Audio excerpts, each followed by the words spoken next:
What's up? It's Greg Tepper of Dave Campbell's Texas Football and TexasFootball.com, coming to you from my home office here on a Friday night of the regional finals of the Texas High School football playoffs, and wanted to give you my thoughts on tonight, on Friday night, some instant reaction from what we saw. And so I'm literally going to go. This is what's going to happen. I'm going to go to TexasFootball.com/scores, which is where we have all the live scores from tonight.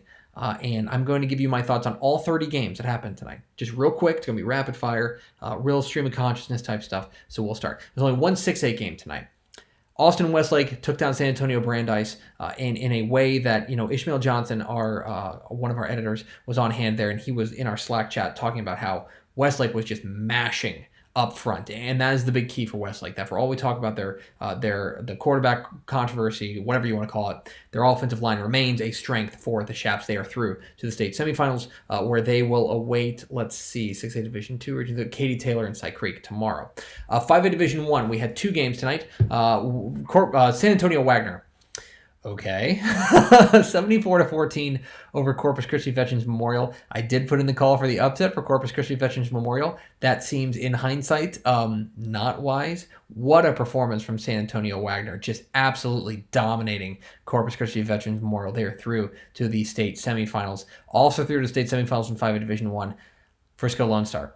A really impressive win. Marvin Mims sets the single season receiving record. Congratulations to him.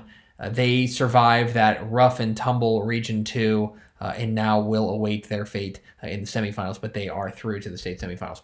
5A Division 2, Aledo beats Ennis 43-36 in overtime. And first of all, credit to Ennis, right? Ennis played a whale of a game in this one. Looked fantastic, and the offense really got going. But in the end, Aledo ends up pulling it out in overtime. Is there a concern about the Aledo defense? Suddenly, they'd been solid all year long, but this was an Ennis offense that had been really stuck in the mud and suddenly got unstuck against Aledo. So going forward, it's going to be interesting to see what happens as they take on Lubbock Cooper, who beat Wichita Falls Rider in come-from-behind fashion, 38-17. I believe this game was 17-7 at halftime, and then Lubbock Cooper scored the final 31 points of the game and ran away with it. What a job Chip Darden has done out there in his first year there with the Pirates. They will draw Aledo in the state semifinals. Congratulations to the Pirates. Should be an interesting game. 4A Division I, Waco La Vega beats Argyle 44-20, and honestly, it wasn't that close. I watched a large part of this game, and Waco La Vega dominated it. This was a dominant effort from Don Hyde's club. And, Matt Stepp said something on TexasFootball.com this week about how Argyle tends to be a team that peaks early, and La Vega tends to be a team that peaks late. And I'll tell you, this looked like a La Vega team that was peaking right now. They looked really, really good. Elisha Cummings was excellent for the Pirates. They are through to the state semifinals. Carthage is through the state semifinals with a 24-7 win over Midlothian Heritage. Ran out to a 17-0 lead in the first half and really just never looked back. Never felt like that they were going to, be challenged. I'll tell you that for all we talk about Kai Horton and Calvante Dixon, I feel like the real strength of this Carthage team is on the defensive side. They looked fantastic. How about Springtown? They put a offensive show together against Dumas tonight, 56-39. They were down a little bit early in this game and then roared back. This offense is legit. What a job Brian Hewlett has done with the Porcupines. They are through to the state semifinals, where they will draw Waco La Vega in the state semifinals next week. 4 Division 2 now. The early game, Wimberley over Geronimo Navarro, and not just over Geronimo Navarro, a just throttling of Geronimo Navarro, avenging a district loss to them from earlier this year, 42-12. Cooper McCollum was sensational in this game for Wimberley. Keep an eye on them as they will draw West Orange Stark. No, Silsby comes from behind. They were down. I had quit paying attention to this game.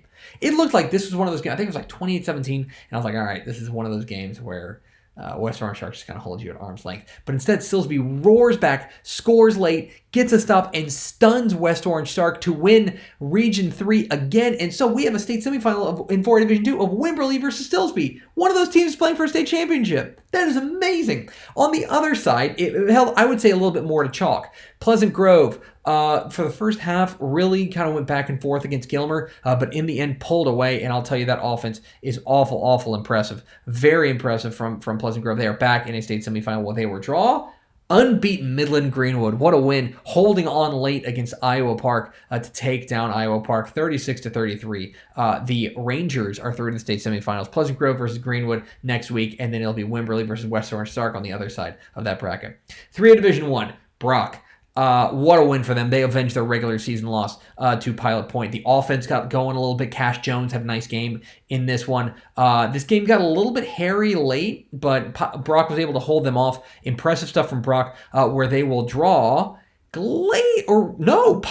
Oh my gosh, I forgot. I'm sorry. I didn't mean to, I wasn't meant to be mean. Pottsboro and Gladewater, it may be the game of the night. They go to double overtime. Pottsboro scores in double overtime. Gladewater scores, decides to go for 2. Pottsboro holds up and wins 35-34. Pottsboro and Brock for a spot at AT&T Stadium next week. Impressive stuff from the Cardinals, who remain one of the more quiet, unbeaten teams in the state. On the other side of that bracket, Grandview continues to roll, and Dane Yench had a huge game in their win, 34-13 over Troy.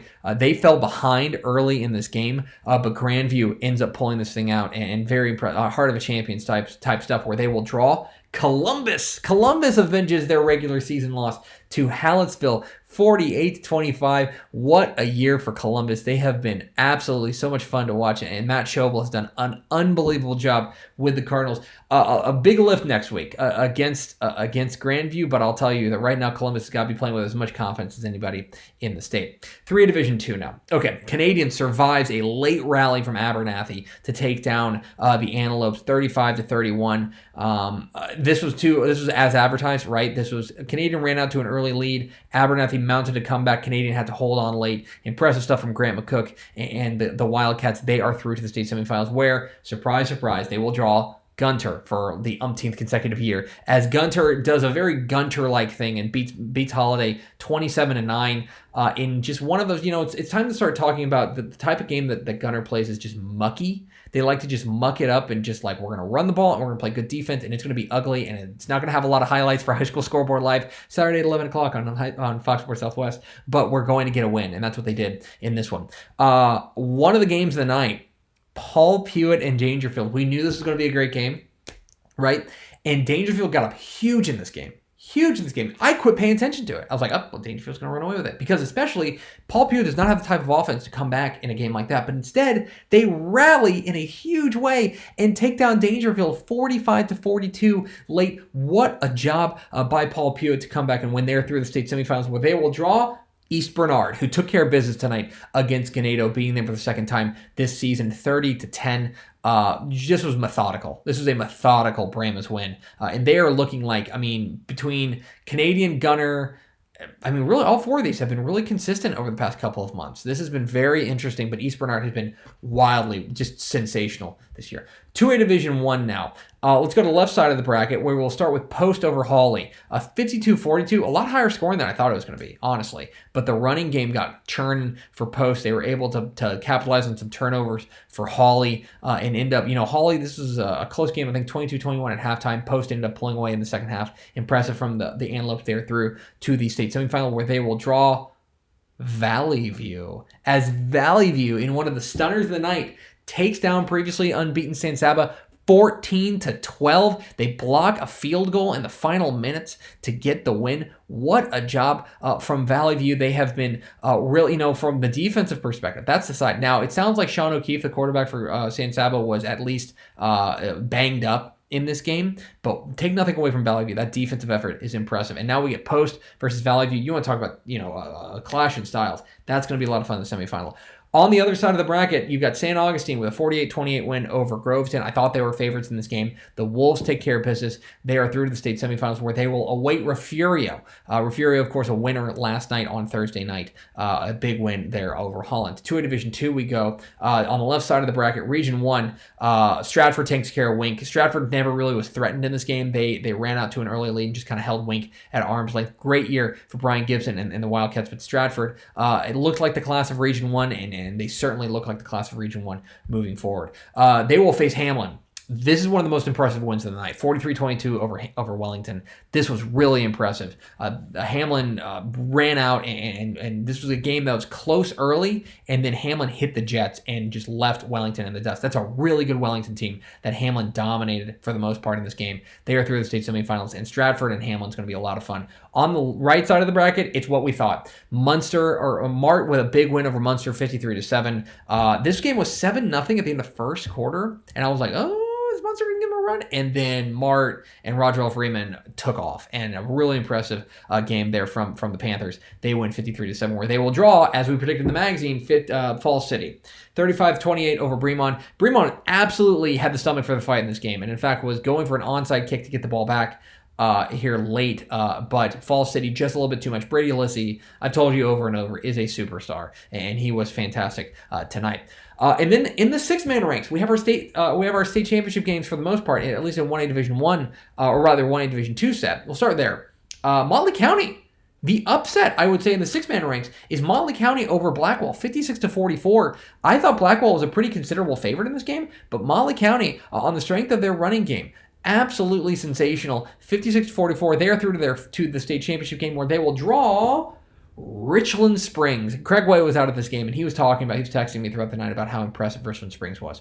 And the Jerry Burkhart and the Coyotes are heading back to AT&T Stadium. A very impressive win, 62-14 over the two-time defending champs. We will have a new 1A Division 2 state champion. On the 1A Division 1 side, Blum takes down Jonesboro 52-30 in very, very impressive fashion.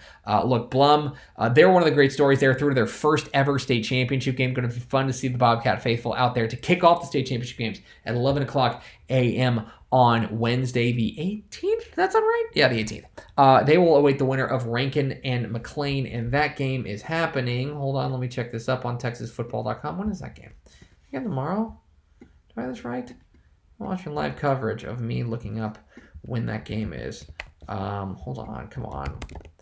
Yeah, that game's tomorrow night at People's Bank Stadium in Wolford. So they'll await the winner. But Blum is through to the 1A Division 1 state championship. And there you go. That's every game that was played tonight. I tried to get to everything. I know it's a little bit of stream of consciousness, but that's what we got. We, of course, have complete coverage at TexasFootball.com/playoffs. I will have one of these tomorrow night, but of course, watch High School Scoreboard live at 11 o'clock on Fox Sports Southwest, and stick at TexasFootball.com for complete coverage of the Texas High School Bowl playoffs. Thanks very much. I love you. Bye.